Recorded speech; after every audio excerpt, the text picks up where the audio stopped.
I needed to get a closer look at the action. I wanted to join Lizzie and sand sculptor Tina Landry. All right, so Tina, about 20 minutes ago, we got a little preview of your work. Now, where are you in the process now?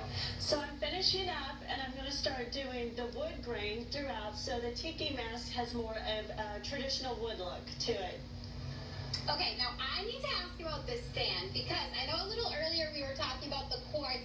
I obviously love crystals, and I know quartz is a crystal. How does the sand here help your sculpture? So the sand here is very, very old, and it's tiny. The smaller the crystals, the better it's going to help hold together. So we're lucky we've got that going for us. Okay, now congratulations is in order to you, because you came into second place in the last festival that you did, and I know you learned from someone really important on how to make sculptures. So can you tell us how you got into it?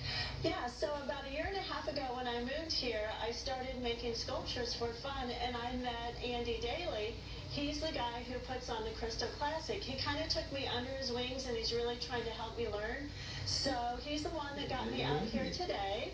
And he's taught me a few techniques, but mostly from my own mistakes. So a year and a half ago, you really started down here. You already won second place in the amateur contest at the Crystal Classic. I did. It was my first competition. I was so nervous. I did a big seahorse and couldn't believe it. I got second.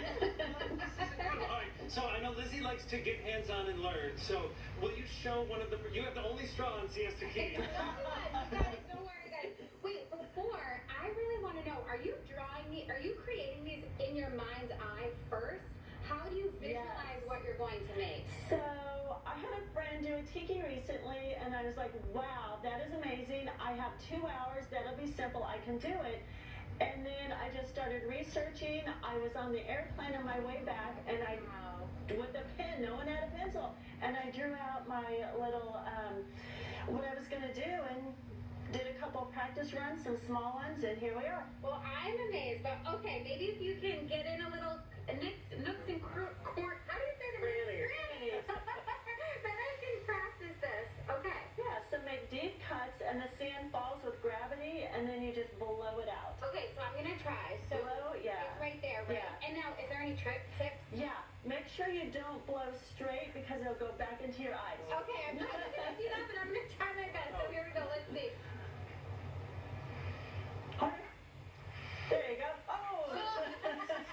Create the smooth finish on everything. After you carve, it's the straw technique. It's the straw to get all of the sand out, and then when I'm done, I take a paintbrush and just kind of smooth it out.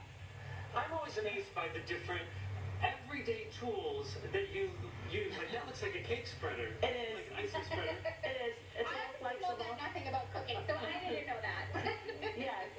Yeah. And other tools, they look like dentist tools, but they're not. I got them on Amazon, and you can make very fine cuts with those as Is well. this how you did the eyes? I Or how did you did. do the eyes? I did. I just did a circular motion like this, and then here I'll have you blow out, I'm going to try.